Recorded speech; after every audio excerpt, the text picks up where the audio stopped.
So welcome everybody to today's webinar. We are so excited to have you here for our Providing Rape Crisis Services to Incarcerated Survivors session. This is part 2 of our series on basic services for survivors behind bars.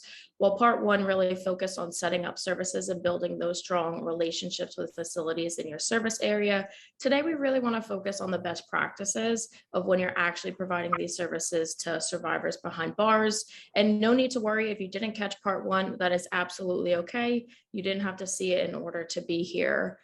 So whether your agency has a long established practice of providing these basic services at your nearby detention facilities and you're ready to expand on those services, or if you're brand new to working with survivors behind bars and you're looking to really start to establish relationships with your local facilities, we welcome you here. It is absolutely lovely to see so many familiar faces and so many new faces. And today we will primarily be using the chat feature, which I already see we're really jumping in there. We'll be monitoring your questions as well as gathering them throughout the presentation, answering them live, and then also we have a section at the end where we can address any other questions you may have. We're really hoping for a lively chat and want to hear about you with your experiences and any concerns or questions you may have. Just a reminder to please mute yourself. If you want to ask a question out loud, you can feel free to raise your hand. One of our team members will come and unmute you, or again, you can jump in that chat. But if you've just joined us, feel free to let us know who you are, introducing yourself, your pronouns, your agency, again, and your location. And we're just excited to see who's with us today. And since all of y'all are introducing yourself, we will absolutely introduce our facilitation team. I will kick us off. My name is Taylor Miller. I use she, her pronouns, and I am one of the project coordinators here with the Valor US team. And good morning, everyone. I'm Marcela Rojas. I use she, her pronouns, and I'm one of the project managers here at Valor US on the Advancing PREA project. Welcome, everybody. Good morning, everyone.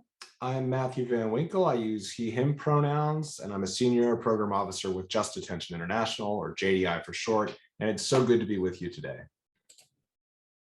Thank you, team. And for those of you who may be unfamiliar with Valor and our team, a little bit about us. So Valor US, formerly known as the California Coalition Against Sexual Assault, is committed to ending sexual violence through a multifaceted approach of prevention, intervention, education, research, advocacy, and public policy. We provide leadership, vision, and resources to rape crisis centers, individuals, and other entities committing to ending sexual violence. And ultimately, we envision a world free from sexual violence. And I'll pass it over to Matthew to talk a little bit more about Just Detention International. Thank you very much, Taylor. Just Detention International, or JDI for short, is a health and human rights organization that seeks to end sexual abuse in all forms of detention. We carry out our mission in 3 basic ways: by holding government officials accountable, by working to change public attitudes about sexual violence behind bars, and by ensuring that survivors get the help that they need, which, of course, is a big part of why we're speaking to you all today. It's JDI's belief that when the government takes away someone's freedom, it takes on an absolute responsibility to protect that person's safety, and that no matter what crimes someone has committed, rape is not part of the penalty. And we're able to speak to you today because of the California Advancing PREA project funded by the California Governor's Office of Emergency Services, which for the past 7 years has allowed JDI and Valor US to partner in providing training and technical assistance to California rape crisis advocates and California corrections officials, with an aim towards making sure those 2 very different cultures and entities are working in partnership as envisioned by PREA, so that survivors are really getting all the support and every chance that they can have to heal while incarcerated, and to make sure that these relationships are sustainable for the long term, meaning that they will last and persevere long after all of us have different jobs. So that's sort of how we're talking to you today, and we're very, very happy to be doing that. Yes, thank you, Matthew. So what can you all expect from today's webinar? Today, we'll be briefly revisiting the important role that advocates play and recap what we covered in part one, where we talked about setting up services in your local detention facilities. We'll then go more into depth about the basics around actually providing services to survivors behind bars. We'll first talk about hotline calls, then we'll discuss a little bit about letter correspondence, and finally wrap up by chatting about accompanying survivors at forensic exams. And as always, we recognize that these conversations can be difficult, so we encourage you to do what you need to do to take care of yourself throughout this next 2 hours. If you need to step away, please do so. Shut off your video, take whatever breaks you need, and we'll be here if you need any additional support. But with that, I think we can go ahead and get started.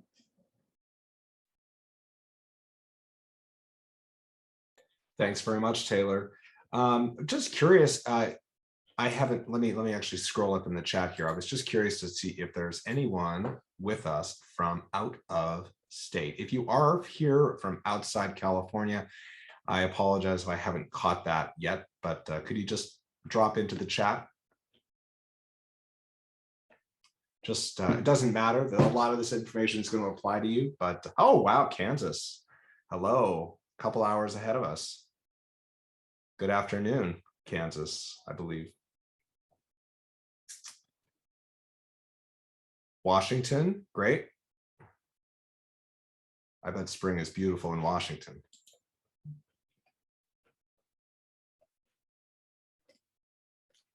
Well, thank you for sort of volunteering yourselves and welcome. Okay, a little bit of rain, that's great. We could use that down here in Southern California.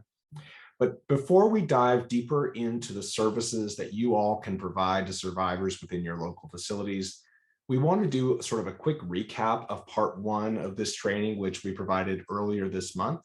Again, as Taylor said, having participated or viewed the recording of that webinar is not at all a requirement for being here today. We welcome you all. But this is just sort of a reminder about why this work is so important and to maybe do a quick assessment of where you're at in your advocacy work and see what kind of relationships you currently hold with facility staff and survivors in detention. If there's one big takeaway we want you to have right at the outset here, even if you're called away for some emergency during the webinar, it is that you are the experts and you are an invaluable resource for survivors. Even if you've never provided rape crisis services to someone in a detention facility before, we want you to know that the basics of the job, while there may be some different dynamics at play and getting approval to enter certain areas and a few trainings that you may be required to take, at the end of the day, the services are no different from what you're providing to survivors in the community. Believing them, validating them, and providing them with resources and tools to heal, okay? So let's take a look at the broader problem. According to an estimate by the Bureau of Justice Statistics, which is the body that's officially tasked with helping us know about this problem of prisoner rape, about 200,000 people are sexually abused in United States detention facilities every year. And that figure does not represent the number of instances of rape, but individuals who are experiencing it, because many of them are abused more than once, sometimes by the same habitual perpetrator, sometimes by different people. And the available data that we have regarding these assaults is that, at least in adult detention facilities, the likelihood of perpetration is evenly split almost between people who are in custody and people who are considered staff. By staff, we mean anyone who gets to leave the facility at the end of the day. That could be someone who holds a billy club or a taser and wears a uniform. It could be someone who holds a clipboard and is working in the mental health realm. It could be someone who works in the kitchen. It could be a volunteer coming in to do some sort of support group. So anyone who gets to leave is considered staff, and all of these people are sometimes, sadly, perpetrators of violence and abuse, of people who are incarcerated. We also want to make sure here that when we all say the term incarcerated survivor today, we're referring not only to people who have suffered sexual abuse while incarcerated, but also people who are incarcerated and are survivors of previous abuse, child sexual abuse, domestic violence, before they even entered the system. So that's something that we want to just make sure we're using that term very clearly. So let's talk a little bit about some of the challenges to healing that people who are incarcerated may face. We know that every survivor has some challenge to their healing. It's very hard to come back or begin healing from something as horrific as sexual abuse.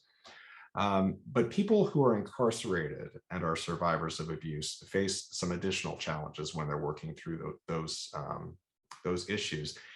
Does anyone have some ideas and would like to share in the chat box as to what some of those barriers and challenges might be? There are no wrong answers. All thoughts are welcome. We are just happy to be able to interact with you, engage with you in this way. Lack of access to mental health resources. Yeah, that can certainly be something. A lack of privacy is huge. You cannot control your physical surroundings when you're in detention. You may share a cell with 80 people, a room with 80 people. You may share a cell with the person who's perpetrating abuse on you. Fear of showing emotion. That's actually a really, really great idea. And we're going to hear someone named Martine speak in a video about that later, sort of the need to present a certain exterior and not allow any kind of showing of weakness. Lack of tangible resources that they can keep with them. Yep, that's very true. Sometimes cells are what they call staff will come in unannounced and announce that there's going to be a housing change, or they'll do a sweep for contraband, and people can lose even things that are not contraband in such sweeps.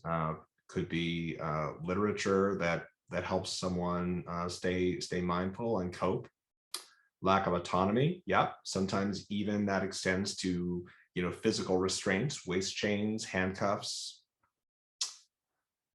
Someone not being believed because they are, quote, a criminal. Yeah, someone who's been convicted of a crime often is a person for whom our society at large doesn't extend a lot of sympathy or thought. What we see in the media tends to be very salacious, violent, and focusing on very, very extreme outlier instances of kind of psychological profiles, and we tend to see a lot of really extreme things in our stories and on the news, and people think, oh gosh, well, this person is manipulating me, this couldn't have happened, or yeah. I think a lot of some of that can, like, it's true that, like, just as in the community, you probably don't serve as many male clients as female clients, and the incarcerated population is predominantly male. So is everyone here familiar with the term PREA, which is an acronym for the Prison Rape Elimination Act? Has anyone never heard that phrase before, or that term before? Not to other you, but if you would share it in the chat, we'll just have an idea of how much background we might need to provide. Yeah, the Prison Rape Elimination Act is a federal law. It was passed in 2003 unanimously by both houses of Congress, which is amazing, and signed into law by then President George W. Bush. It was the end result of many decades of advocacy and work by survivors to increase the safety of corrections facilities and stop this outrageous human rights abuse from being so normalized in our culture, to the point where commercials can feel free to sort of joke about the idea of what might happen in a shower in a detention facility, or so casual. So the Prison Rape Elimination Act is a civil law of 52, sorry, getting ahead of myself here. The Prison Rape Elimination Act called for standards to be written that every correctional facility in the country would have to follow. So several years after PREA was signed into law, 52 PREA standards were released. That was in 2012.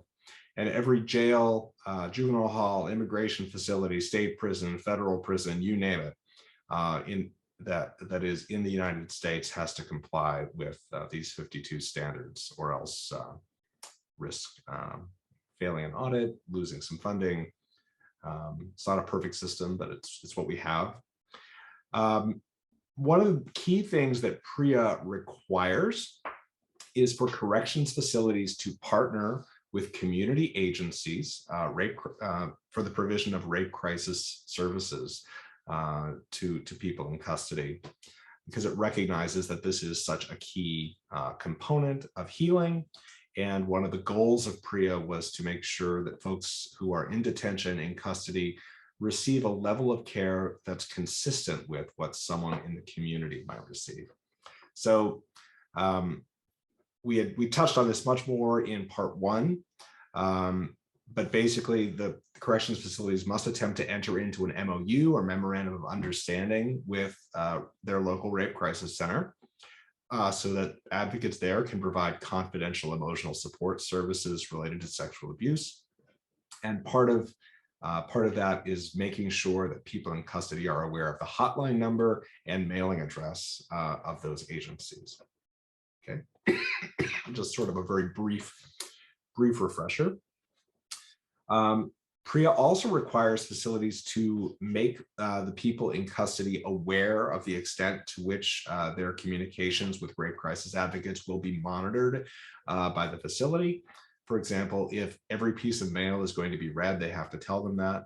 And if the phone calls are going to be monitored, they have to know that, or recorded, they have to be monitored. They have to know that. Facilities must also make victim advocates from the local rape crisis center available to survivors during medical forensic exams, and also during investigatory interviews. PREA does not specifically mention in-person services or advocacy on behalf of survivors, but we have seen a huge positive impact at facilities that over time have come to incorporate those services as well. Here in California, we have a few sites where in-person services have been really robust, and it has really improved the overall safety and climate of these facilities. So as you kind of build out your relationships with corrections facilities, that's a good thing to kind of keep in your back pocket as something you want to broach. They may be very hesitant at first and just want to stick to what they're required to do, but over time, as you build trust, in-person services are a good thing to sort of begin talking about. And we always like to keep survivors and their stories a central part of any training we provide. And these are the words of Frank Mendoza, a survivor of prisoner rape in Los Angeles County Jail from a time before the standards were even a thing. Not that this doesn't still happen, but this was before there was even a framework for addressing it. So as Frank puts it, if I had had an advocate, it would have saved me so much grief. It would have helped me through that traumatic event immensely. Going through it alone, I didn't know who I could trust and who I could talk to about it, which appeared to be nobody. So the need for advocates like yourselves having some, ability to communicate and provide validation and services to incarcerated survivors is really demonstrated by Frank's words there. Now we're going to share with you a very short video from Martine, a formerly incarcerated person who now works as a community advocate. In this video, Martine is going to talk about his experience behind bars and give sort of a perspective on sort of what being incarcerated does to inform your behavior and your ability to trust outsiders and people who are coming to speak with you. So we'll share this, and then we'll have a few moments for reaction. And team, if I can just get a thumbs up if it all seems to be going well, that would be great. Thanks. If a lot of things got reported the way they were, they'd realize how the system is so broken. We inmates have a code of silence, and correctional officers have a code of silence too. And sometimes that code of silence is extremely dangerous, because once that silence gets broken, a lot of people are at risk. A lot of times there's this thing where we feel we're going to get rejected, we're not going to be accepted, we're not going to be worthy of help, right? But knowing that advocates are there, their role can actually save lives. We're full of emotions. We just can't show them. In a sense, a lot of us are already broken when we're there. And I think it's important for advocates to be there, ready, willing, and realize that, you're not just dealing with a broken person, but somebody who really needs to be put back together. Take me, for example, if I was to reach out for help in there, I wouldn't know how to talk to you. I would be afraid of judgment. I'd be afraid of too many questions at one time. I'd be weary of talking to somebody who doesn't know me. And I'd also be weary of, who are you talking to? You're talking to me, but are you talking to somebody else? The advice I'd give an advocate is just kind of put some guidelines out there, who you are, what your intentions are. And if an advocate can show me their real side, not their personal side, but just who they are as a real person, then I'm more likely to open up. If I reached out or one of my peers reached out, that individual is ready to talk, and all the, a lot of times a gentle smile and a joke really does lets my exterior down a little bit. I know that a lot of advocates or people doing that work also are filled with news media and these lockup shows and stories about what we do in prison, right? And I think the more people watch those things, the less human I become. As hard as my exterior can be, there's this humanness about us, Well, like I said, we're broken, and you have the skills to help us out. It's the same skills you have when working with a non-inmate. I'm a human who needs help.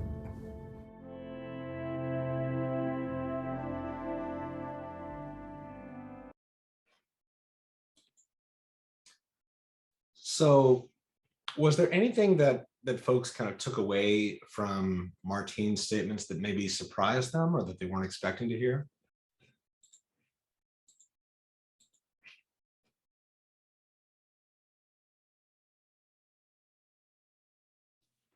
Again, no wrong answers here. One thing that I always kind of alert to when I see that video is that, the folks in detention are aware of what folks might think of them. Yeah, the code of silence. Sometimes they call it the green wall when it's when the staff are uniformed in green. Yes, Carmen, that's huge for us to explain. Yeah, explaining who you are and the fact that you're not officially affiliated with the detention facility is a huge, huge, huge thing to do to establish trust. Absolutely. Yep, Jolene, Martine said that there can be a sense that folks are broken inside, but they need to be put back together, or they need some help being put back together. Oftentimes, these are folks who have been very under-resourced and underserved throughout their lives.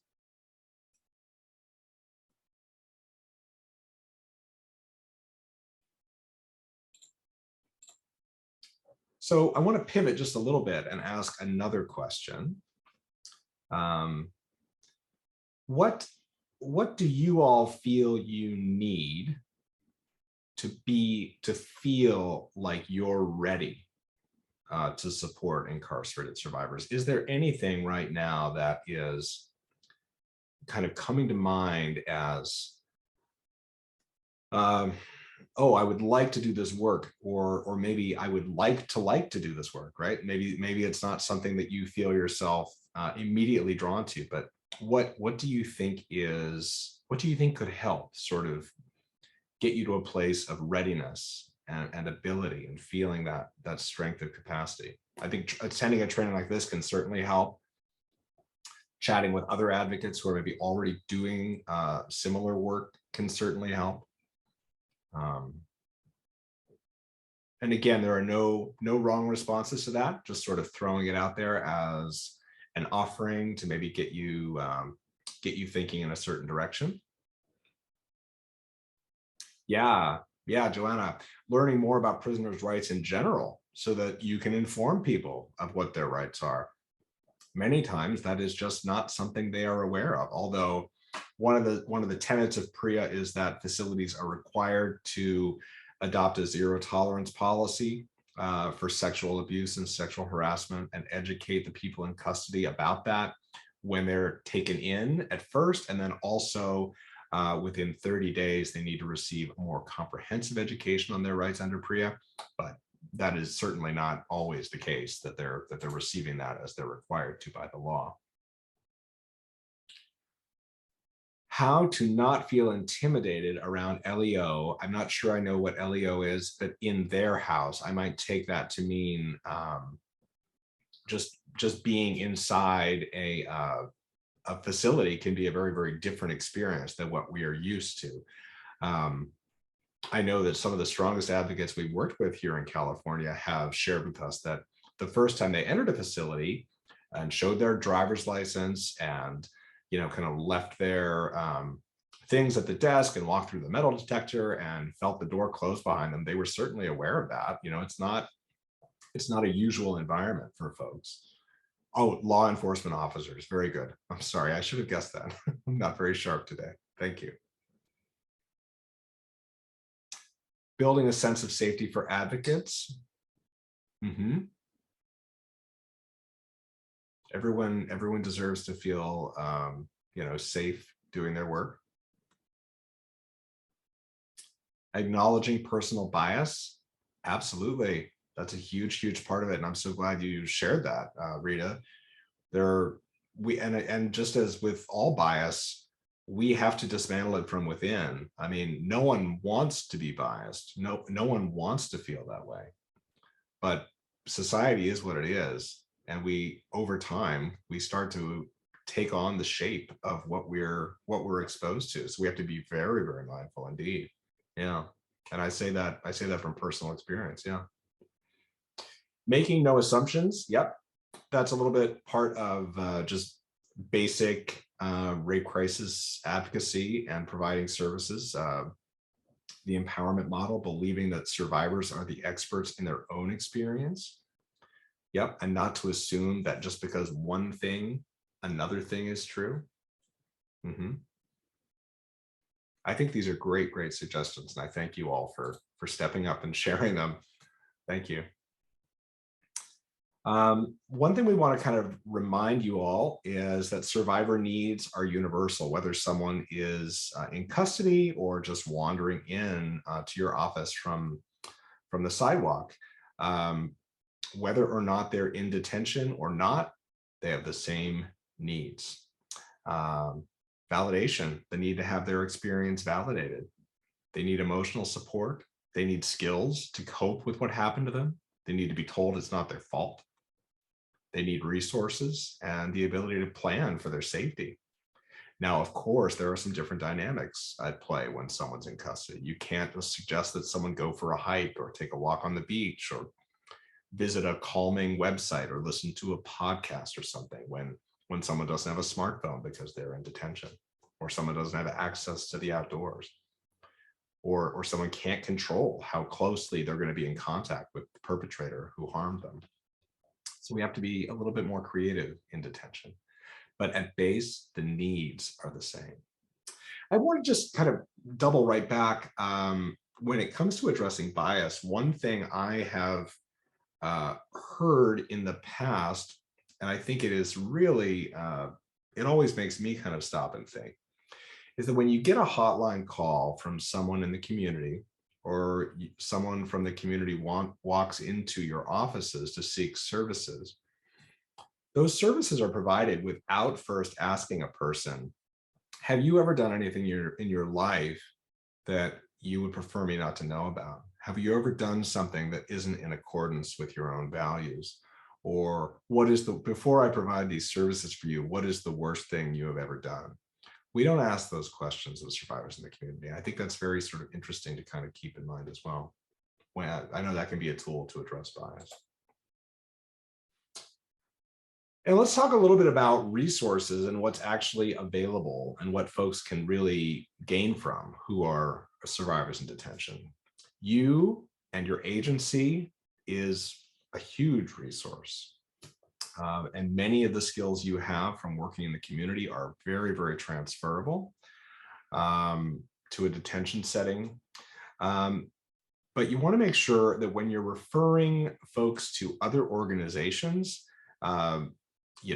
whether it's like something for employment or whatever it might be, housing, whatever, you want to make sure that those agencies you're referring folks out to are affirmatively working with people who are in custody and have a means to be contacted by those people. You want to make sure you make that phone call yourself before you offer it out and have someone reach a dead end and then maybe wonder why you shared it, or feeling like, oh, this person tried to help me, but they didn't really know how. It didn't wind up being very helpful. So you want to make sure you're aware of other agencies that are offering resources to people who are incarcerated, and that there's actually a means and ability of the people who are in custody to reach out. You also want to make sure that when you're offering out coping resources and coping skills, that you're not saying things that require gear, like crayons, colored pencils, obviously a phone, things like that someone just will not for sure have access to. Things like progressive muscle relaxation or breathing exercises tend to be great because people can do those very much without drawing attention to themselves, and pretty much in any physical setting, whether they're with another person or whether they're even in some sort of restraint, someone might be able to do those exercises. Things like journaling are absolutely great, but again, it can turn into a privacy issue where that might be read. The journal might be taken by staff during a sweep. Their perpetrator might come across it, and they might face some retaliation based on what they're journaling about. So we tend to favor things that can be very, very discreet. And again, the survivor is going to be the expert in their own living situation and be able to make that a judgment for themselves. You can offer it out with, if this feels safe for you, you can do this. And some of what I was talking about and what Martine was mentioning before, those are all tenets of the empowerment model, which I'm sure is a phrase many of you have heard before. The basics of it are that the survivor is the expert. Don't make assumptions, as someone shared above, Carmen. The trust needs to be earned. Martine certainly was clear about that. And that validation is the key. We often share another story of a survivor named Joe, who shares that the most important thing he heard from the advocate who helped him was that, this wasn't your fault. That was huge for him. That unlocked something that he was able to progress from. Just that simple validation. And this is sort of, again, some information about making referrals. And I said a bit about this above, so I won't linger too long here on this. But you want to make sure that any organization you're referring folks to can actually do what you're hoping they can do. And you want to make sure you're making that direct connection yourself. So you're not sending someone blindly into a situation. You also want to know what resources might be available inside the facility.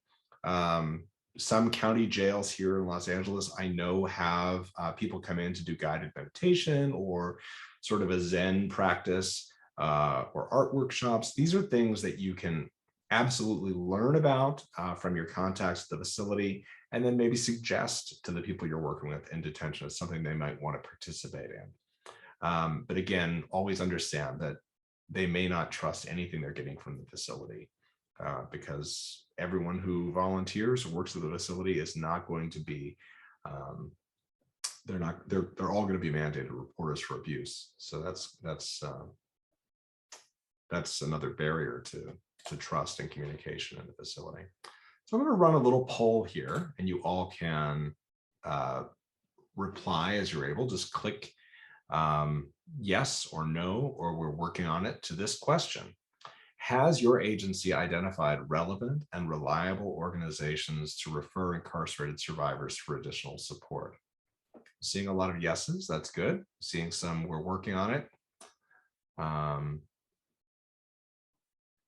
We'll let a few more folks participate before we close the poll. I usually like to get over 50%.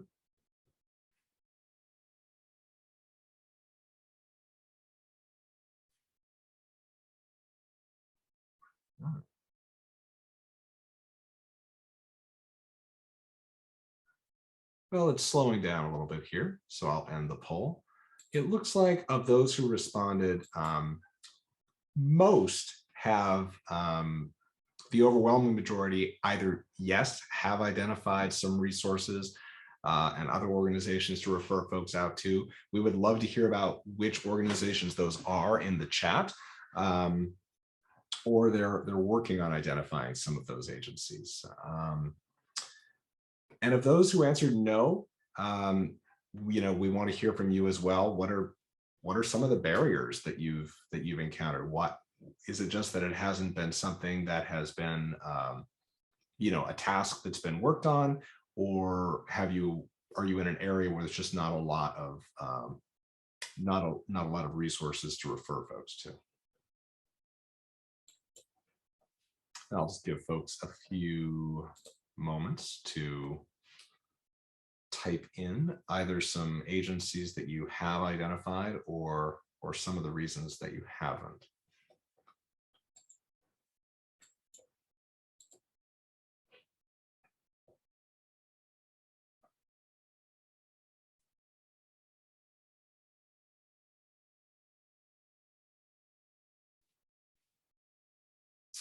And that's okay if folks are not feeling like there's much to share at this time. Yeah. Thanks, Jolene. Yeah, sometimes communities do not have a ton of resources to share out. Yeah. Well, we'll move on. One of the things I mentioned above, and we won't spend much time on this slide, I know we'll share the link to this handout in the chat. This is a handout that was developed and can very easily be printed out and mailed in to folks you're corresponding with via letter who are in detention. This is sort of an exercise that guides them in progressive muscle relaxation, which is a great, just sort of example of a very good activity you can offer out. And now we want to turn to another chat question. What are just some other, I know I've mentioned some coping skills. What are some other coping skills that you've offered out to folks you're working with in detention? Coloring, yeah, that's great. Yeah, if they have the tools, they can color, or even drawing with a pencil or a pen. Thank you, Deborah, for sharing that. I'll talk a little bit about safety planning here. Stretching. Yep, very good. Yoga, meditation. These are excellent suggestions. Thank you, Daniela. So working with incarcerated survivors to develop a safety plan, it can definitely be challenging just because of the basics of where they're living. But there are a few key things to remember. Use the empowerment model as your guide. The survivor is going to be the expert on their own safety and the way that they live their own lives and their reality. So trust them that they know best. It may not be enough to talk with them simply about physical safety because they don't have a ton of control over their movements or their surroundings. So you want to include things like emotional safety as well in the conversation. Explore their awareness of things that may be triggering for them. And ways that they can distract themselves from those triggers when they feel unsafe. And make reaching back out to your agency part of the plan.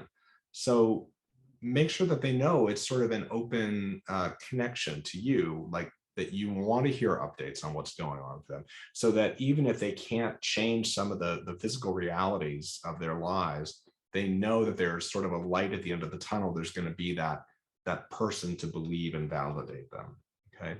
And again, that can be done by a hotline. It can be done by a written correspondence. And in some places, it can even be done in person. And with that, I will turn it over to Marcella to talk a little bit about hotline services. Thanks so much, Matthew. So I'm going to, as Matthew said, I'm going to talk about hotline services. But before we do that, I'm curious to hear from folks how often you're receiving hotline calls from folks that are incarcerated. Are you seeing that folks are calling you maybe once a week, once a month, several times a year, never? Let's keep this open for a little bit just to get a sense of where folks are at in terms of the kinds of calls they're getting or how often you're getting those calls. And I'm watching the numbers change, and it looks like we're getting most of the folks saying that several times a year is the amount that they're getting calls. So as Matthew said, we'll try to get this to 50%, and then we'll go ahead and share. We're almost there. Okay. So let me go ahead and share the results. Okay, so about 13% are getting calls once a week, 37% once a month, 40% once a year, and 10% are never getting calls. So in the last webinar, we talked a little bit more about what it looks like to set up your services, your hotline services in particular. So I would definitely recommend watching that if you haven't watched that yet, and checking in with us as well, because I know that one of the most instrumental parts of being able to provide hotline services is the fact that your hotline is confidential for folks in the community. And so with the PREA standards, we really try to make sure that any sort of service we provide to folks in the community is receiving the same level of confidentiality in a detention facility. So for folks in CDCR facilities, the conversation about non-recorded, confidential, and free has already been had with that state prison, the state prison system here in California. There's an agreement, it's in everybody's MOUs. That doesn't mean that some hiccups don't happen every once in a while. So always good to let us know if you're getting any sort of information about your client saying, hey, someone was listening in on my call, or, they changed the system and now I can't call you anymore. That happened last year, and we had to go talk to headquarters and say, whoa, what's going on here? So what's happening on the ground is always really helpful for you all to let us know as well. Another thing that's happening on the ground right now is I know that many of you are still establishing relationships with your county jails. That is a system that we're still, advocating to have confidential calls to your hotlines. But I know that some folks are saying they're struggling with those relationships. If you're struggling with a relationship, reach out to us. We'll share our emails at the end there, so we can problem solve with you. But we'll go ahead and get into some of the best practices around answering hotline calls from correctional facilities.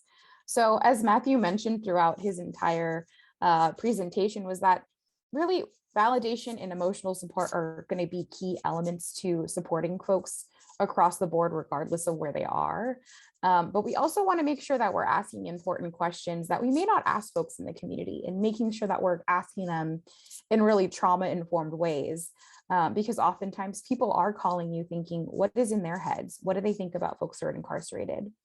But you may still need to know, where are they incarcerated, right? And so asking that question in a way where it's very clear. I'm only asking so that I can know where you are and make sure that I'm providing services to you in a way that feels constructive to you. And that I'm also aware of the resources and referrals that are already available in that prison system. So you could ask, do you mind if I ask where you're calling from, so I can make sure I give you information that best fits where you are? We don't need to ask, why are you there? How did you get there? What's your long, criminal history? Those are things that we don't know in order to be advocates of folks that are experiencing sexual assault or navigating the system. You may also want to have a conversation around confidentiality with them. They already know they don't have a lot of privacy when they call you, but they also need to know if they're going to be able to call for more than 15 minutes. Most of them will know that they can't do that. right? But you may need to let them know, there are some things we want to talk about today. If we hang up, go ahead and give me a call back, so that you can continue that conversation and continue the conversation about the types of follow-up services that they'd like to receive. And of course, always explain the purpose of your hotline and what kinds of services you can provide to them, and make sure that they're aware of sort of limitations around what you can and cannot do for folks in terms of institutional advocacy. As mentioned earlier, first and foremost, normalizing trauma reactions is going to be really, really important. Many of you mentioned that people are isolated. They don't have a lot of ability to move around. And if they are able to move around, they have to ask for permission. And so I think in large part when we're experiencing the aftermath of a sexual assault, any sort of restriction or asks of us that don't entail us feeling empowered by that ask can be really demoralizing, can be really triggering. And the added effect of this sort of coded silence of feeling like if I do talk about the assault, I'm going to be in danger. All of those sorts of things are probably going to come up with someone who's calling you, right? Especially if they're calling for the first time. They may feel like they need to teach you about what they're going through. And so be humble, take in that information and use it as information to be able to inform the types of coping skills you provide to them, the types of resources that are appropriate for them. Another piece I want to say about this too is that folks may end up calling you and talking about frustrations with the system, and you may have relationships with the people in that system, and it can be difficult, right? You don't want to defend the people that you have relationships with to the person who has complaints or frustrations with how they're handling the investigation, how they're handling the report. So it's all right if you're affirming those frustrations. It's all right if you affirm the frustrations that they have with the system. That's not going to tarnish your relationship with a correctional facility, because those are not things that you need to share with them, unless there's patterns of abuse that need to be addressed, of course. So something that you'll probably get calls from if you start to get more calls and people start hearing more about your services is reporting. If someone is interested in reporting, you can go ahead and offer the different reporting options at your facility. Under the PREA standards, you're expected, or that not you, but the correctional facilities are expected to provide several different reporting options. I think the one that people often think of is going to the PREA coordinator and making a verbal complaint. And that's absolutely something that folks can do. But you may actually want to ask the person, who is someone who you trust in the facility, if you do at all, and is that the person you want to report to? And it could be that it's not the PREA coordinator. Maybe it's mental health. Maybe it's a cook at the kitchen. It doesn't need to be somebody who works under PREA. It can be anybody that they trust at the facility. They can also report anonymously. They can do it in a note and just like put it under someone's office door. I don't know if, some people may not trust that method, but there are, alternatives that you can provide to them. There's this notion of the third party as well, that folks can call a friend or a family member and have them call a staff person and report the abuse if they don't feel comfortable doing it themselves. What folks tend to go to as quote unquote a last resort is usually the Office of Inspector General. And they're the oversight committee over CDCR, and they will also accept reports. This is the reporting agency that I think folks often go to if a staff person is the person that sexually assaulted or harassed them. So making sure folks know their options is really, really important in making those decisions. I have up here validate frustrations with the system. It's something that comes up quite often. And can really be able to sort of help folks understand, even if I think this is something that comes up often, is people will be like, why do the PREA standards exist if people aren't following them, right?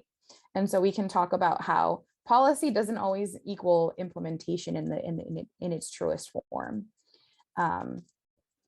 So that is what I'll say in terms of reporting.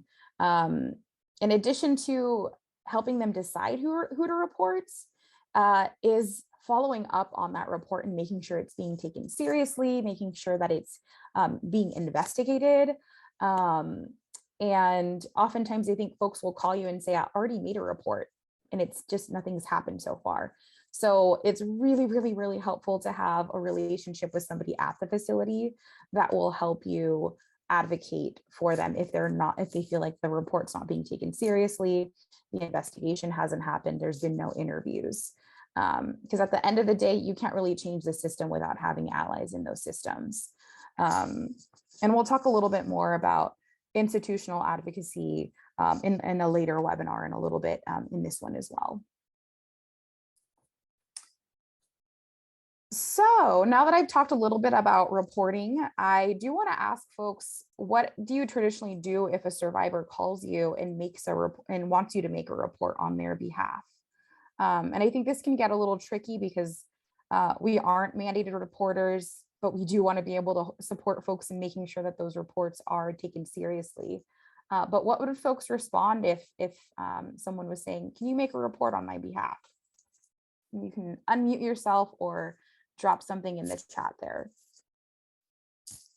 Stephanie is saying, let them know we can't report for them, but give them the reporting options available to their specific facility. Yeah. Absolutely. I think, yeah, this is, and even explaining why it is that we can't report, because I think oftentimes especially with county jails, they will make our rape crisis centers the de facto reporting agency or outside reporting agency. And then survivors will be like, well, why aren't you helping me with that? You know, this is something that the correctional facility said you could do. And that's a flaw, right? They need to be able to know what you're actually be able to provide. But you could explain, we are confidential advocates, and being able to be confidential is important because we don't want our partners pressuring us or forcing us to share things about your experience that are really sensitive, and that especially in correctional facilities could endanger them if this information got in the wrong hands. So definitely, I think like explaining your decisions, explaining why things are a certain way is really, really important for incarcerated survivors. Don't assume that the decisions we make are obvious. I think oftentimes when you get a call from somebody that's incarcerated, they're testing to see if they can even trust our services and if they can even trust us. So as much transparency as you can provide is going to be really important when you're getting a call from somebody that is incarcerated. Because they do tend to get the runaround a lot. They call a lot of different places that don't answer or don't call back. So being really transparent about why we do things the way we do things is going to be really important. And thank you, Stephanie, for responding to that question. So I want to move into talking about suicidal ideation and harm to self and others. I think this is something that can make us really nervous when we're responding to a hotline call, addressing someone who is experiencing suicidal ideation can be really worrisome for folks. And something that I do want to remind folks of is that if someone's calling you for support, they're usually willing to make a safety plan for themselves. And so that's usually a good sign, right? That someone is wanting help, someone's reaching out for that support. So if you do receive a call like this and you have agency protocols and procedures around assessing the situation and reporting sort of harm to self or others to authorities, then follow that protocol. And if you don't have that protocol, or if you're wanting to revisit with your staff, I would say it's a good time to add that to the agenda if you want to have that conversation during a staff meeting. Maybe this is an agenda item you talk about with your staff around how are we responding to suicidal ideation when in particular an incarcerated survivor is calling us about this. Because this can be really sensitive, right? Like if your protocol is that someone's telling me that they're going to harm themselves, is your protocol to immediately call their correctional facility? So really being able to ask those questions internally to make sure you're prepared is going to be really, really important. If the caller refuses or is unable to agree to a plan to keep themselves safe, and you've looked at your agency protocol and it is to go ahead and break confidentiality around this particular incident and to call your detention facility, then that's the step you'll need to take. But before you even do that, you'll want to know who is the person that you make that call to. Is it the PREA compliance manager? Is it the investigative services unit? Last resort tends to be the watch commander, who's available traditionally 24/7. So really being able to have your list of people that you go to when something like this happens is going to be really important, and having it by near you, having those phone numbers available so you're not sort of scrambling to find the phone number is going to be helpful. And then once you contact the facility staff about the survivor, the survivor will receive likely a referral to mental health and be put under observation under suicide watch. And this suicide watch can range from anything from experiencing 15-minute checks in a cell to being placed in that cell for several days, depending on the assessment of risk. And I think one thing to keep in mind is that when we do make this call and we're calling our correctional facilities, we want to follow up. We want to make sure that we know what happened to the person who is going through the mental health assessment, who's being put in a very isolated situation. And while our intentions may have been to make sure to keep that person safe, that person may not feel more safe than they did before. They may not feel good about the decision that's made. So being able to check in with them, seeing how they're doing, seeing how the isolation is impacting them, seeing how they were treated by mental health staff is going to be important. If something didn't go well, we want to be able to advocate for them and make sure that they're feeling more comfortable and more safe. So again, always be able to follow up, have a plan for follow-up. Having a relationship with that mental health practitioner is going to be helpful in the case that they're able to share any sort of inside knowledge from their facility. It kind of runs the gambit. If you're trying to get an update from your client, you may or may not be able to get it depending on whether you have an ROI, a release of information, or if you even have a good working relationship with the folks that have that information. And 3, if they're really willing to share it with you. And we'll talk a little bit more about ROIs later on, but something that I do want to talk about right now is off-topic calls. I think all of us can expect to get some off-topic calls from the community and in detention facilities as well. But I do want folks to be mindful that sometimes people may not disclose sexual harassment or sexual abuse right away, especially because the phones they're calling from are not in a private setting. There's people around them. And again, they may be testing your services and testing whether they feel comfortable sharing something like this with you. It also may be that they don't know if the hotline calls are confidential. So they may just be seeing, let me see if this is something I can trust, or other people are going to find out about this if I talk to you. So if you're talking to somebody who isn't open to sharing quite just yet, you might just say, these are the services we provide. We're able to provide emotional support and crisis intervention to sexual assault survivors, and talk a little bit more about your organization. Talk about, you may want to talk about coping skills with them. Maybe they still don't share with you that they are a survivor, but you can share, hey, these are some coping skills that we often use with survivors. Is this something that you're interested in learning about for friends or loved ones of yours? And so really being able to stay on topic without saying, you need to tell me what happened to you, right? Because that can be really demanding and disempowering as well. There may also be cases where you get an inappropriate call where someone's using degrading language or is trying to seek sexual gratification by calling you. I'm sure this is no surprise or stranger to folks that have been answering the hotline calls. This is something that's been happening for years and years. And it's always okay to interrupt someone who's doing this and say, I'm not comfortable with the language you're using. Can you focus more on how you're feeling? Or these are the services we're able to provide. Can we focus more on this on the topic at hand? And so if your boundaries continue to be crossed and you've stated what your boundaries are, then you can go ahead and hang up the call. You can do that. We're not in the business of enduring harassment or anything like that. And so we want to make sure that those boundaries are clear, and that we can say, because you're not respecting my boundaries right now, I'm going to have to end the call. Or you can say, I'm going to have to end the call because there are other people that are calling right now that are wanting our support. And I know it can be really, really frustrating to get an off-topic call, to get an inappropriate call, but just like with folks in the community, want to be professional and clear about what we do for folks, and about what we don't accept in terms of disrespect and inappropriate conversations. And always feel free to check in with us if this continues to happen. Check in with your team. These are the conversations that we are here to support you on.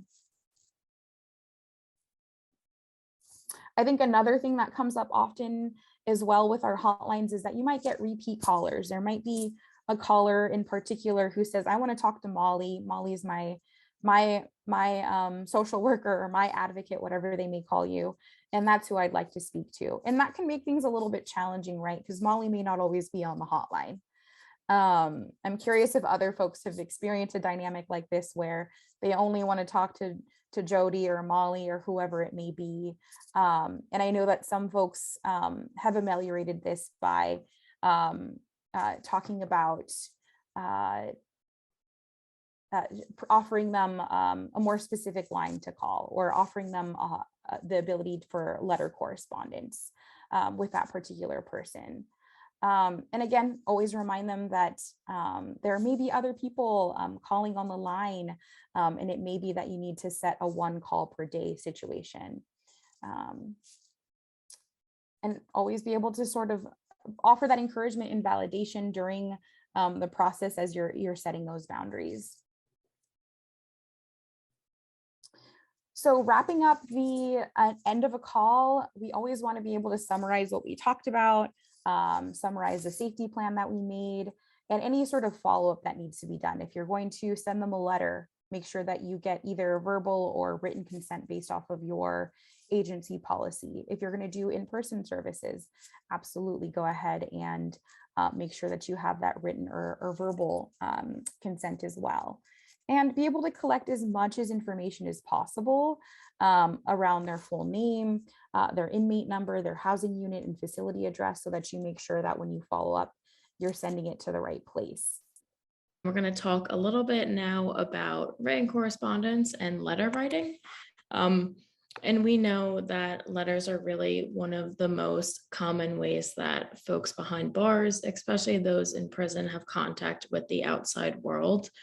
And we know that letter writing at first can seem daunting or a bit intimidating, but it can be a vital way for survivors to really receive ongoing long-term care and emotional support. And we're going to dive into the basics of letter writing so you feel a bit more prepared and confident when responding. But before we go into that, I want to start with a quick poll. So we can launch that poll. Yes, thank you. So if you've already set up your letter writing program at each of your facilities, how often would you say that you receive letters from incarcerated survivors? Is it at least once a week, at least once a month, at least once every 2 to 3 months, or almost never? I see folks are submitting their responses. Once we hit that past 50 mark, we will stop and chat a little bit about it.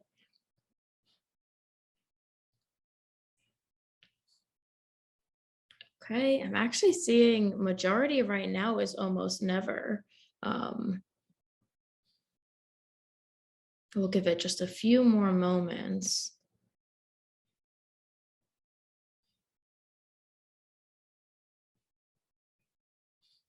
Let a few more folks jump in, and then we can share that out. We're at 40%, real close to 50%, y'all.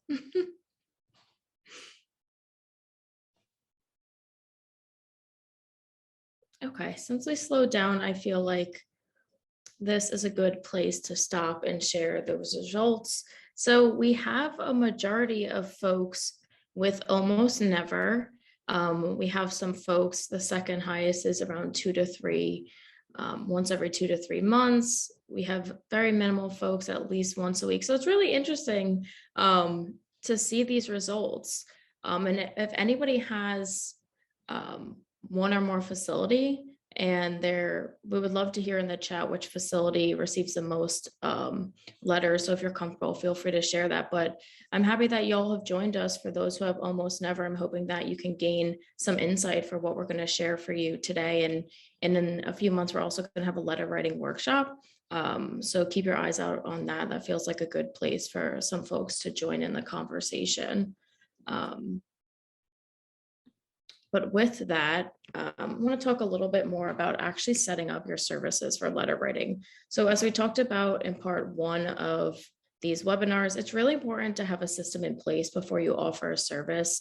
And as letter writing traditionally isn't a service that already exists within rape crisis centers, it may take some additional time and thought to really narrow down the logistics of starting your letter correspondence program. So some questions that you want to ask yourself and think about are, where are these letters going to be stored, and for how long?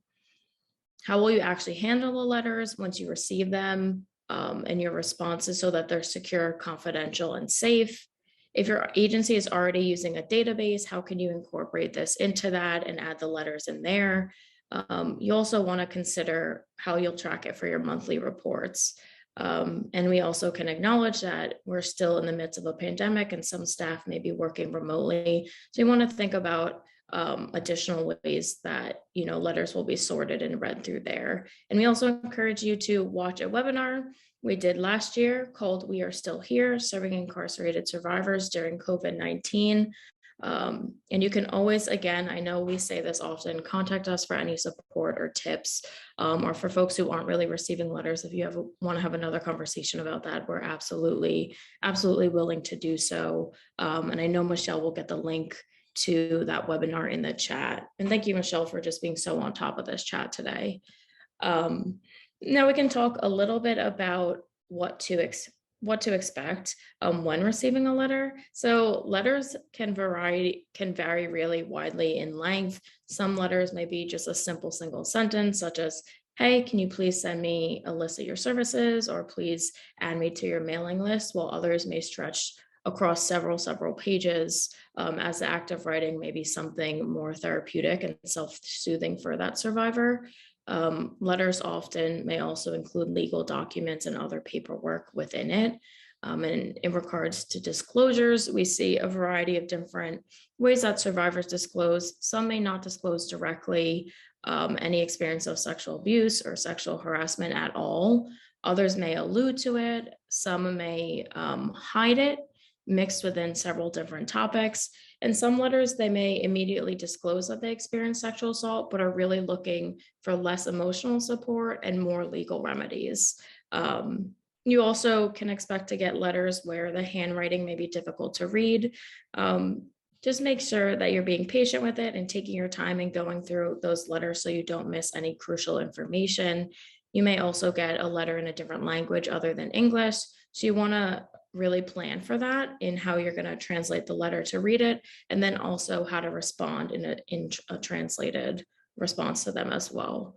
And in general, we really just encourage you to stay alert for trends, any experiences, if you're seeing issues or consistent issues that you want to raise with your contact at your facility, that's always a good idea. We love tracking and Excel sheets over at our team. So track what you're seeing and what you're noticing, so you have some data when you want to have conversations with folks about what problems may be going on.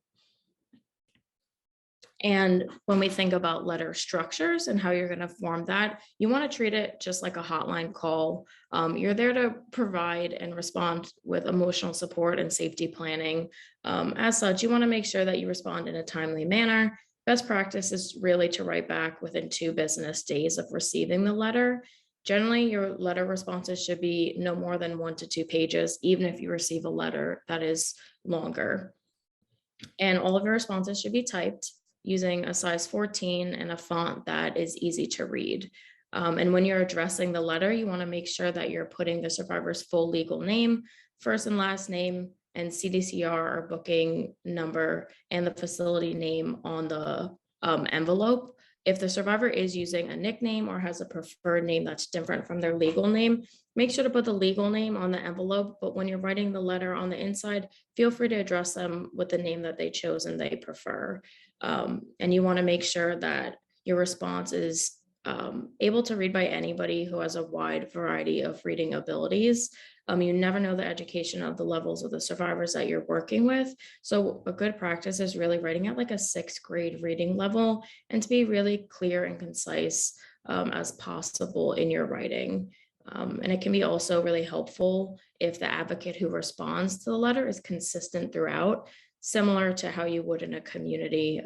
So it really helps them able to build trust with that particular advocate and really build on that relationship and get them the support that they need.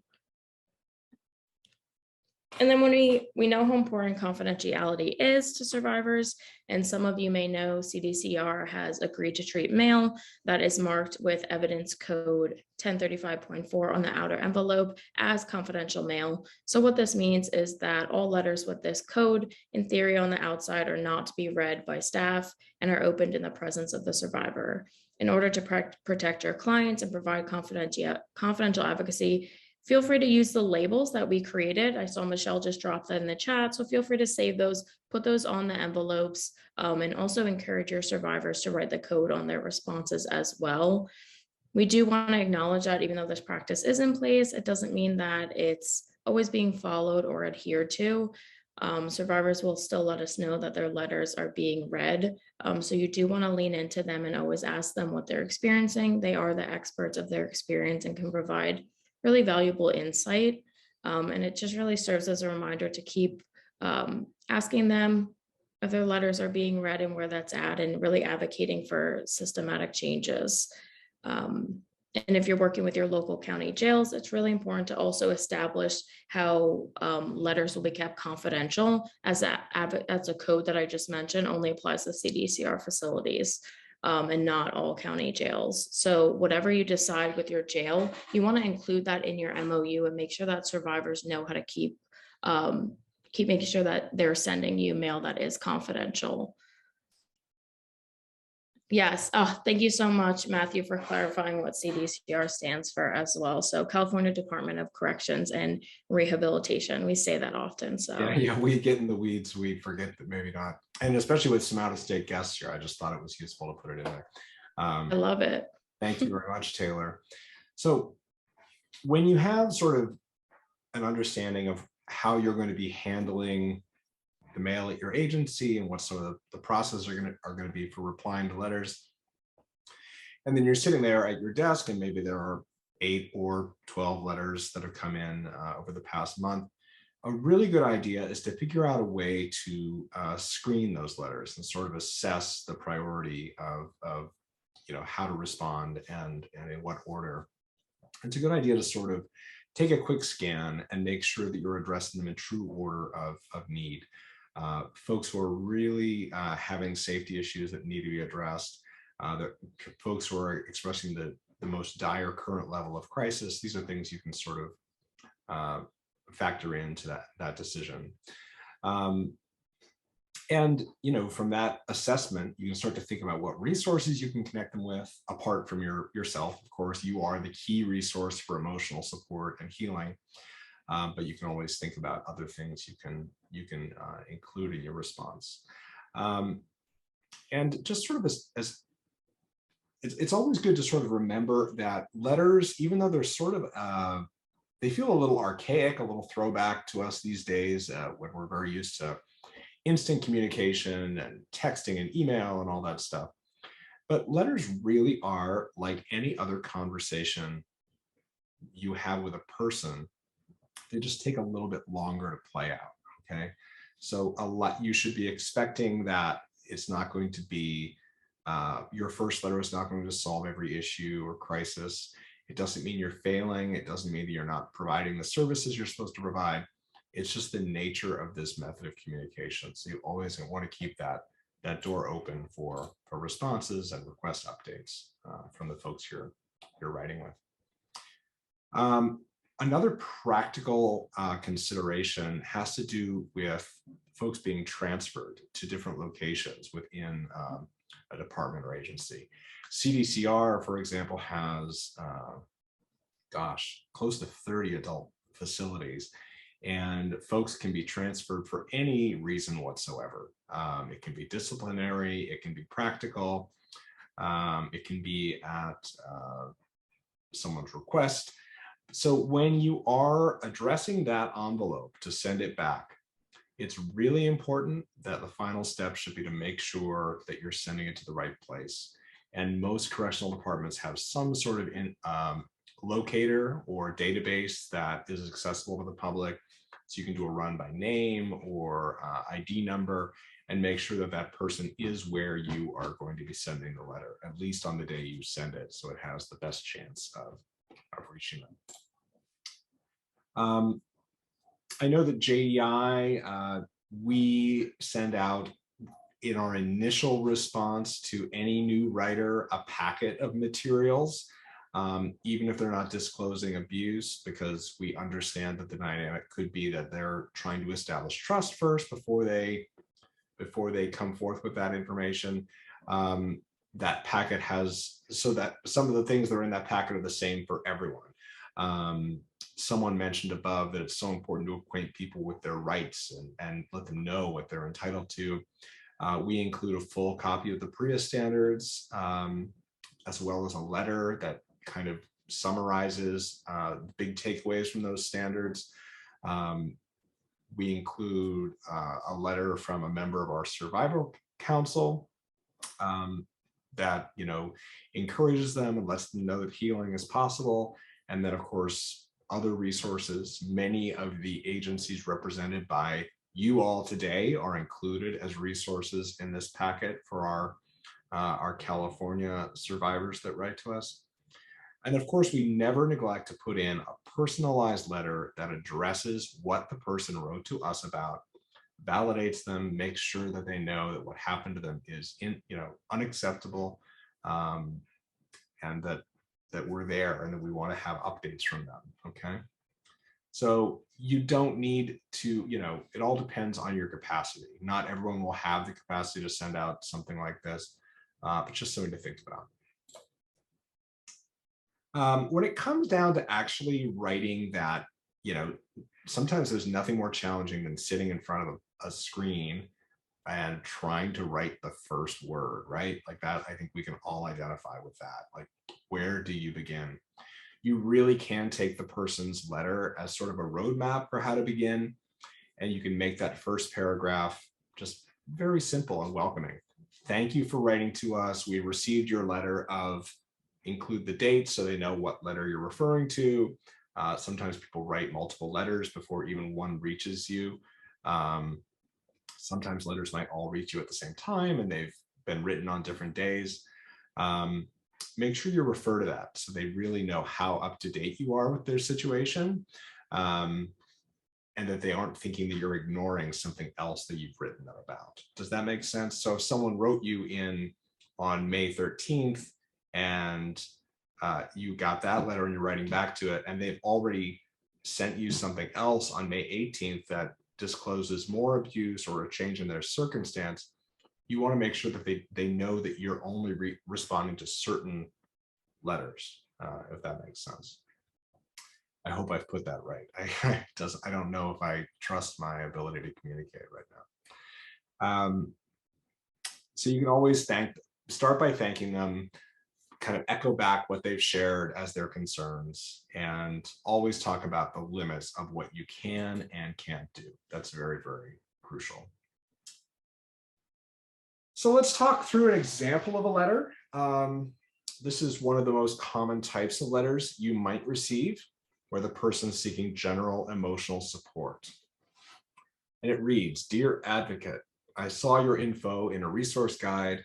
I didn't have anyone else to talk to about this, so I thought I would try writing to you. A few months ago, something happened here with one of the other prisoners. He is gone now, but I feel so violated and dirty. I just feel like somehow this is my fault. I've been having nightmares and I haven't slept well since it happened. I just want to feel normal again. Sincerely, a survivor. So does anyone have some ideas of things that they might write back if they did receive this letter? You can go ahead and put that into the chat.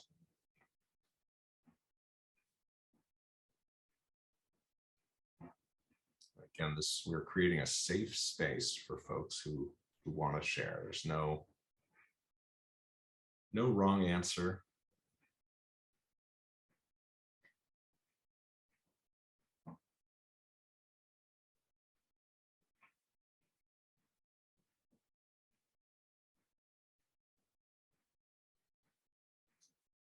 Thank you for your willingness to share this information with me. That's a great idea, Elsa. I believe you. It's great, Alejandra. Yes. Absolutely right. We're not reinventing the wheel here of advocacy or emotional support. We're not diving into the weeds of what happened. You're not asking for you're not going to probe or seek any information that's not shared. It's not your role to do an investigation or to assess the credibility of anything. It's not even your role to bring the perpetrator to justice. That's someone else's role, right? Your role is to validate, to believe, and to be there for that person. Yeah.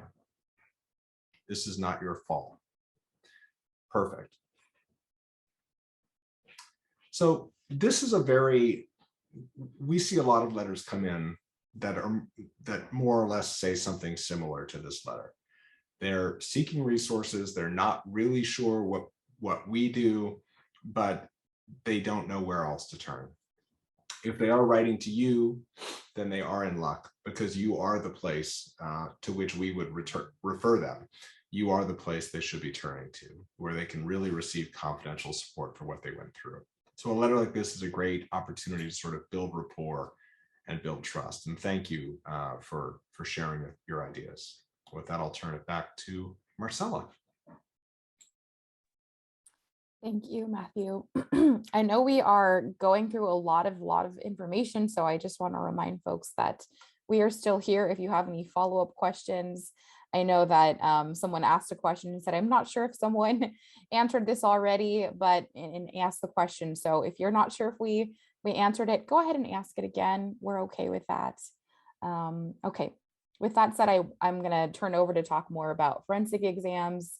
I'm curious to hear if folks have provided any sort of accompaniment during a forensic exam during the pandemic to someone who's incarcerated. Let me know if in the chat or raise your hands. I'm curious to see, because I know some folks were providing support over the phone. Some folks are going in person. So curious to hear from folks here on this webinar, what you've been doing, if at all. So as those responses trickle in, I'll just talk about what it takes to make sure that we have all of our information before we even respond to a forensic exam, right? So it might seem pretty obvious. You want to find out whatever it is that you can about the facility's coordinated response plan.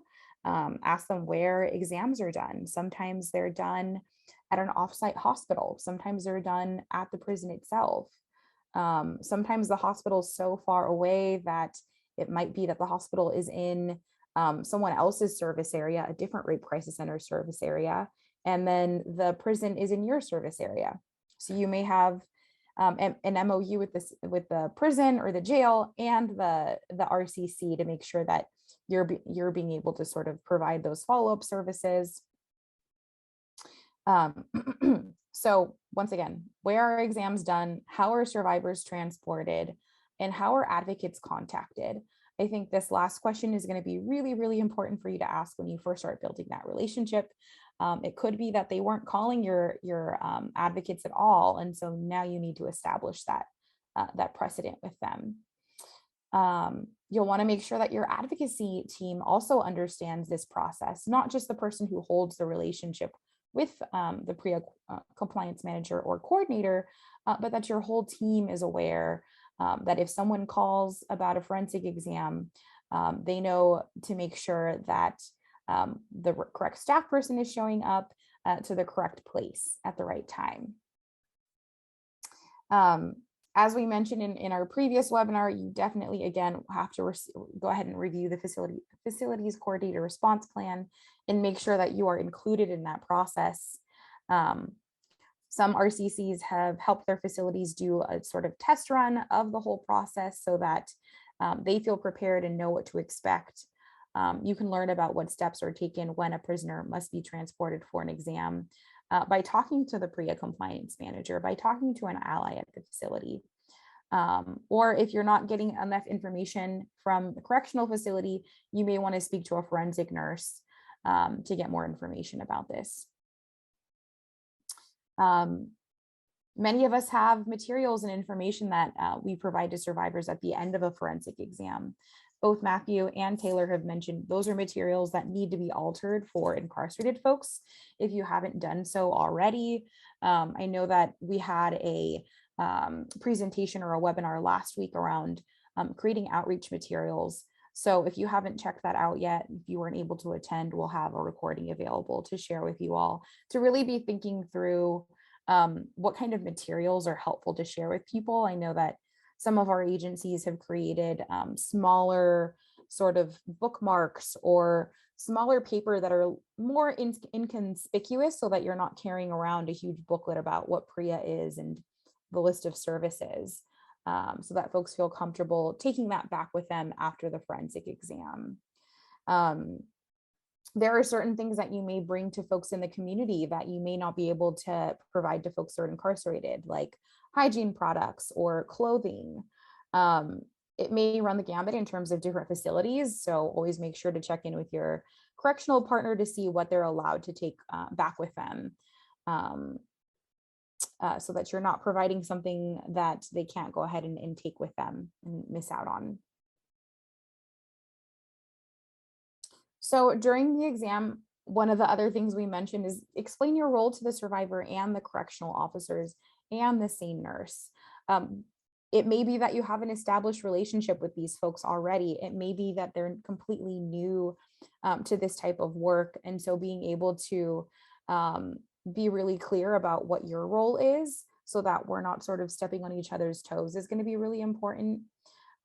When you're working with the survivor, you will also want to explain what your agency does to them, and always make sure that you're talking to them in a way that is really trauma informed. We don't want to use their last name or their inmate number or any of the language that may be reflected by the correctional officer that doesn't really align with our own values and how we speak to survivors. If a correctional officer refers to them by inmate or prisoner or something like that, we don't want to use that same language. I think oftentimes when we're in partnership with some institutions, we may sort of start to reflect some of the things that they say, but we want to make sure that we're using our own language. And we also want to be able to explain the exam to the survivor and explain to the survivor that they don't need to go through every single part of the exam or answer all of the questions. It could be that the correctional officer is applying pressure to answer certain questions or to participate in certain parts of the exam. And you can explain to the survivor and the officer that in any exam, regardless of who is participating in it, they get to decide what they do and do not participate in. And that may be something that you may want to practice with your team in terms of setting boundaries with a partner who may have more authority over you in some ways. For folks that have shown up to a forensic exam, you may have sort of had this like sort of stark contrast where you're seeing a survivor in waist chains around their ankles and their wrists. And so that can be really triggering for not just us, but for the survivor as well. I think to see someone who has lost power be in a situation where their power is continuously taken can be really triggering for us. And it also sort of reflects the same imagery that we're seeing in movies and in popular media. And I want to remind folks, it's not an indicator of dangerousness, right? And so we want to be able to sort of fix our faces if that's something that is present in our own psyches. And in addition to sort of, addressing our own biases, is talking to the officer or the nurse about what would it take to be able to remove those chains.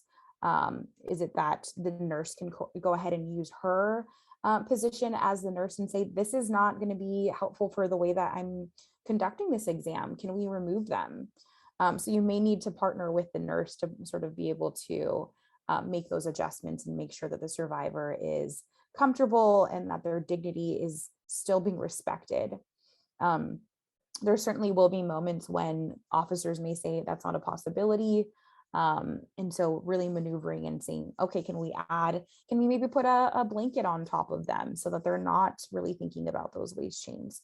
So being dynamic, being adaptable is going to be really important in these situations. And that's something that I know folks that provide accompaniment during forensic exams are already very used to that. So you may be wondering, like, how do we maintain confidentiality when we're accompanying somebody during a forensic exam and there's officers in the room, right? And so we do have the right to see if the officers are willing to leave the room. It may be that the officers say, I'll leave the room, but I'm going to leave the door open ajar. And so really thinking through whether the survivor feels comfortable with that, and thinking through whether maybe next time you have a curtain or a room divider for privacy, maybe you make sure that the officer is facing away from the exam. So different ways of being able to think through confidentiality, having that conversation with the officers and having that conversation with the survivors is going to be important. Another piece of this too is that you're going to have conversations with the survivor that may not be as confidential as you'd like them to be. So having a conversation with the survivor, reminding them that this won't be the last time you talk to each other, that there may be things that they want to talk to you about later on in a letter or a hotline call. There may be, times when the officer is sort of listening into that conversation and sort of prying and trying to ask more questions. And it's completely okay for you to politely remind them that whatever it is that the survivor is sharing with you in that moment is still confidential and that you can't speak for them or respond to those questions. Difficult conversations, I've already sort of been talking about how you may have to have those difficult conversations with officers or nurses who may not agree with the ways that we see things, that may be saying problematic or harmful things in the presence of the survivor. And of course, it's always really, really important to stay professional and maintain our relationships with both of these folks. But we also want to make sure that we're stepping up and making sure that any of that language is being addressed and disrupted, and showing that the survivor is safe with us, right? Even if the officer and the nurses are saying things, we want to make sure that we're not accepting those things, and that it's not acceptable to be saying those things in front of someone who's going through an exam. Just like it's necessary to maybe educate some of our advocates at our rape crisis centers. Some of the language we may be using with our staff to talk about the ways that we provide services, maybe the way that we talk to a correctional officer when they're saying something that may be dismissive or invalidating a survivor's story. You also may find out during an exam that a procedure or a process was not followed correctly. For example, the survivor may disclose that they tried to report the assault, but that an officer didn't take their report. And in this case, you can, with the survivor's permission, follow up with the PREA compliance manager about why or why not this report wasn't taken seriously, why it wasn't reported immediately, and the impact of that, and this sort of talk about what kind of system can you help them put in place so that this doesn't happen to a survivor again.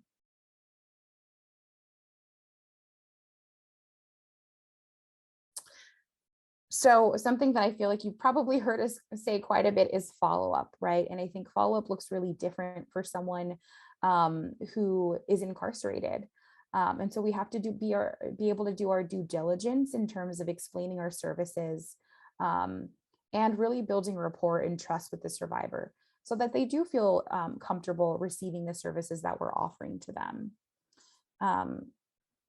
If they end up wanting to reach out to you via any of the modes of communication we have up here on the slide, you'll want to make sure that they understand what level of confidentiality each of those entail: the hotline calls, the letter correspondence, the in-person services.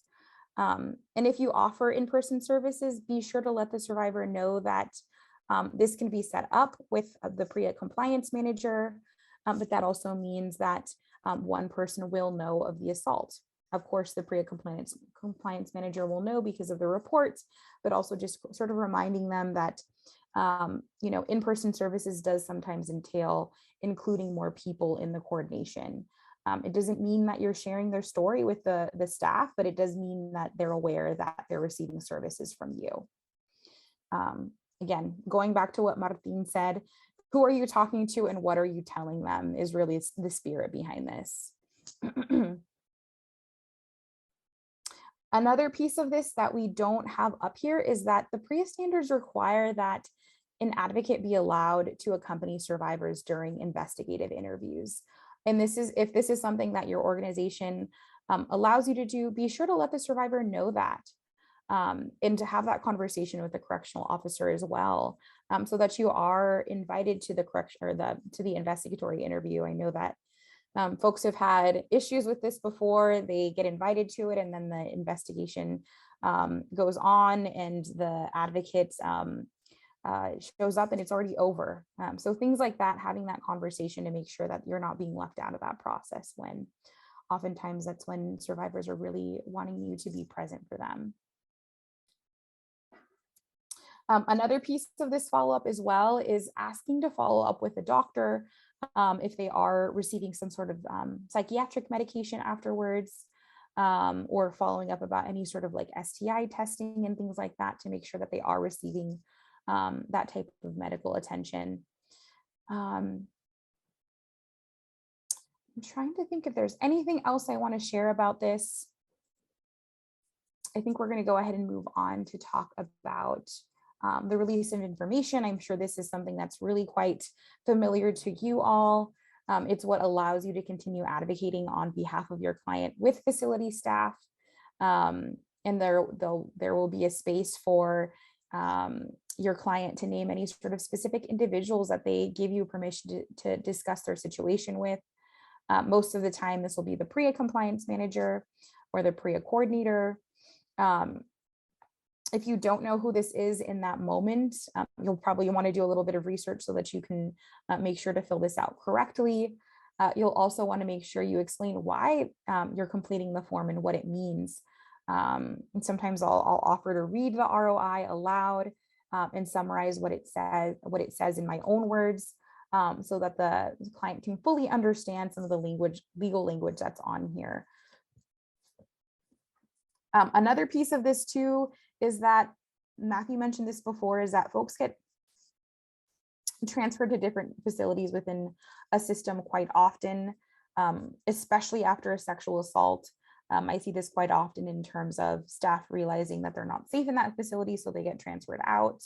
And in this case, it's important to know which rape crisis center is in their service area once they're transferred. And you don't have to worry about having all of that memorized. We have all that information for you. You can always reach out to us, and we're happy to make a warm handoff to the survivor. I think another piece of this that often happens too is that some agencies may provide more services and may have expanded their services over time. And the survivor may be transferred to a facility that provides less services. So that's something that I think can also be, can kind of give the client a little bit of whiplash, because they're used to providing or receiving a certain level of services, and it may diminish. So having that conversation with the survivor, so that they don't feel like, oh my goodness, like why am I not getting the care that I was getting before? And perhaps having a conversation about whether you want to be able to provide letter correspondence to the survivor once they're transferred. What does the confidentiality look like? So I went a little bit on a tangent, but I felt like that was important information to share, just because those are the things that we talk about when we get into the weeds of transfers and things like that. So wrapping up, we have about 13 minutes, and I want to make sure that we do talk about the last scenario that we have for the webinar, and sort of hearkening back to what we talked about earlier in terms of advocating for your survivor. So I'm going to read this out loud, but I'd love to get some responses in the chat, or go ahead and unmute yourself. So let me read this. You are in the exam room with a forensic nurse, an incarcerated survivor from your local facility, and 2 correctional officers. You ask the officers if you can speak privately with the survivor. No way, she replies. We're going to remain in the room. It's for your own safety. What is a response you can share with this person that will still allow you to maintain your relationship with them, but to advocate for your client? What would you say to them?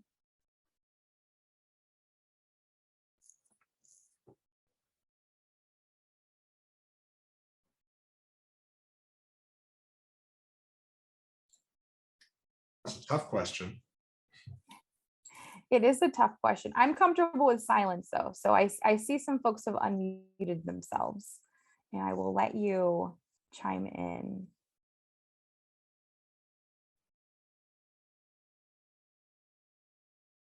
Would you start by talking a little bit more about why it's important to have a little bit of privacy and provide an adaptation of how to make sure that privacy is provided, even if they're in the room? Leah saying, I would explain how our confidential privilege works and that the survivor has a right to speak with me, speak privately with us. Yeah. You might ask, is it okay if you step out for 5 minutes and we have a conversation, and then whatever it is that we want to talk about afterwards, we can talk about in privacy again for another 5 minutes. Joanna is saying, I appreciate your concern for my safety. Could you stand, how about you stand at the door? Yeah, so maybe it's that they stand outside of the door. They're still monitoring the door, but they're providing that privacy. So being able to honor the fact that you recognize the correctional officer's main duty is to make sure that everybody is safe, but also acknowledging that you have a confidential privilege. And so it's important that you're able to speak with the survivor about the services you're providing. Maybe it's that they're worried, they don't know what you're going to be talking about. You can let them know, we're going to talk about the services we provide, and how I can follow up with them, right? You don't need to say, we're going to talk about how the assault went down or how they're feeling about the assault. Make it so that it's more so about the work that you're going to be talking about. Emily saying, I would explain that I hear your concern, but if the survivor feels comfortable with speaking to me privately, then I would like to honor that as my role as their advocate. And I want to be completely honest that you may say all of these things and the correctional officer may still say no. And that can be really frustrating. And so I think being able to sort of regulate our own emotions and frustrations is going to be important in these settings, so that we're not sort of focusing so much on how we're feeling, but still able to show up for the survivor who is probably just as frustrated, if not more than us. Yeah, I appreciate you all just being able to acknowledge and being empathetic to the role of the correctional officer and your role as well. I think that if you leave with anything today, it's that we can do both at the same time. And the results may not always be what we want them to be, but us being consistent in maintaining our own values is going to be really, really important, because it sets the precedent for how we show up in our work and whether or not people respect our work. Yeah, Matthew, definitely good to sort some of these logistics out well in advance of being called to an exam. I know we mentioned earlier on that it would be really great to do a run through of the forensic exam so that you can have a conversation about privacy and the survivor doesn't need to be there for part of that process, right? Adriana is saying, I would explain how the survivor has the right to be treated as a survivor, and drop the prisoner cape for at least 5 minutes. Yeah, so thinking through, like, if we are not able to do this the entire time, what is the time limitation that you feel comfortable setting for us? Yeah. And I think the more practice you have with advocating for things like this, I think it's not just practice for you, but it's practice for the correctional officers as well, in terms of how can we do our work differently? How can we do our work in a way that's trauma informed and still centers the safety and security of the people in their custody? All right. Thank you all so much for your responses. Thank you. Thank you. So that is the conclusion of our presentation. We're going to share this one last survivor quote. So I'll pass it on to Matthew and then Taylor to talk a little bit more about our resources and questions. Thanks very much, Marcella. Yep, just kind of capping it off with more words from a survivor who did see the benefit of advocates who provided services when he really needed it. I got myself out of that horrible situation, started going to therapy, and with the help of 2 amazing advocates that put so much time to help, I took control of my life again. Of course, that's what we would hope to be an outcome for any survivor we help, that they feel like they have agency and some measure of control over their own lives. So we want to let you know about some of the ongoing resources that are available to you, including Valor's website, JDI's website, and the PREA Resource Center, which is just a fantastic deep dive into some of the nuances and best practices within the PREA standards. So definitely check these out for further learning on your own. You can also reach out to all of us at any time and receive, individual TA related to questions you might come across, or how to make your approach with difficult correctional partners. So we want to leave you with all of these resources in your back pocket. And I can talk very briefly about our Valor US hub. So Valor and JDI both kind of have a one-stop shop on their websites, and the hub is really just filled with different resources, whether it's handouts, trainings, webinars, newsletters. And it's just an awesome place that you and your teams can explore. It's not all PREA related, so it's really useful for your whole agency. And we have the steps here on how to get started. We'll put the link in the chat. Really, once you explore the link, you just create your login. Our team will approve you, and then you really go ahead and explore and find whatever resources you need. And of course, if you need some assistance navigating that, feel free to email me. I put all of our team members' emails in the chat as well.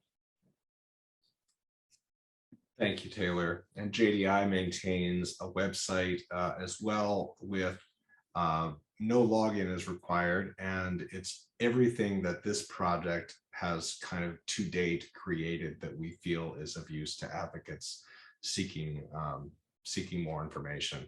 This, the recording of today's webinar will also be up there shortly. So it's that sort of training. We have trainings that are go deeply into each method of service provision, toolkits, and all sorts of wonderful resources that have been developed here. And thank you very much, Michelle, for throwing that into the chat as well. Now we do have a little bit of time left for questions, and we would love to have them. If anyone has anything they'd like to ask into or probe a little bit more, or even if you just want to have some time for, feedback or self-expression, or anything that's kind of coming up for you as we close our time together today.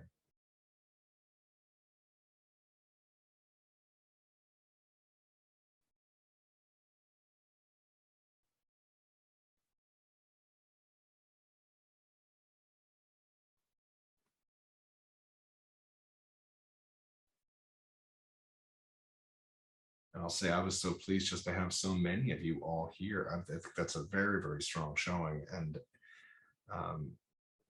I wish, I wish I could just let everyone know who needs to know that there is a beacon out there, and there are people who are reaching out to them where they're at, just as the survivors are reaching towards resources, reaching towards help.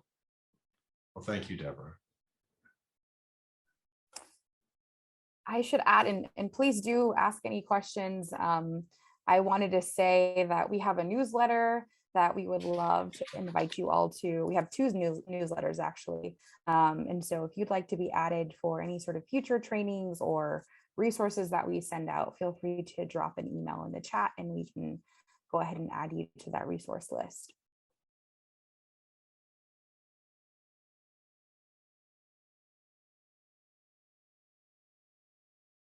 And thank you so much for your comments in the chat. I see folks are saying they learned a lot on how and what is the appropriate approach for survivors that are in detention. So yes, definitely want to be able to clarify how we can support folks.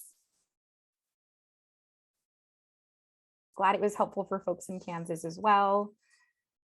If this was helpful, then definitely check out our setting up services webinar as well. All right, I'm not seeing any questions in the chat.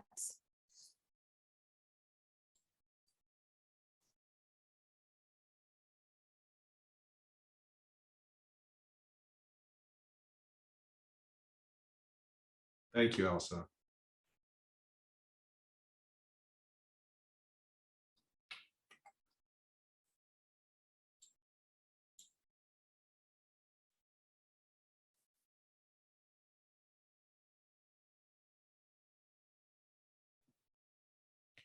All right, I feel like since there are no questions, our team can hang back if anybody wants to ask us anything. But other than that, I hope you all have a wonderful rest of your day and week. And thank you again so much for joining.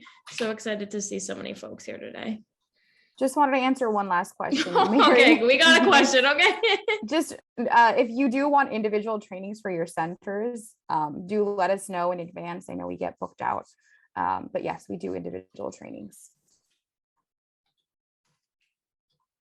Sorry, Taylor, but yes, we are ending on that note. Please book us. We'll train your folks. Have a wonderful day, everybody. Thank you all. Have a good day. Bye-bye. Bye.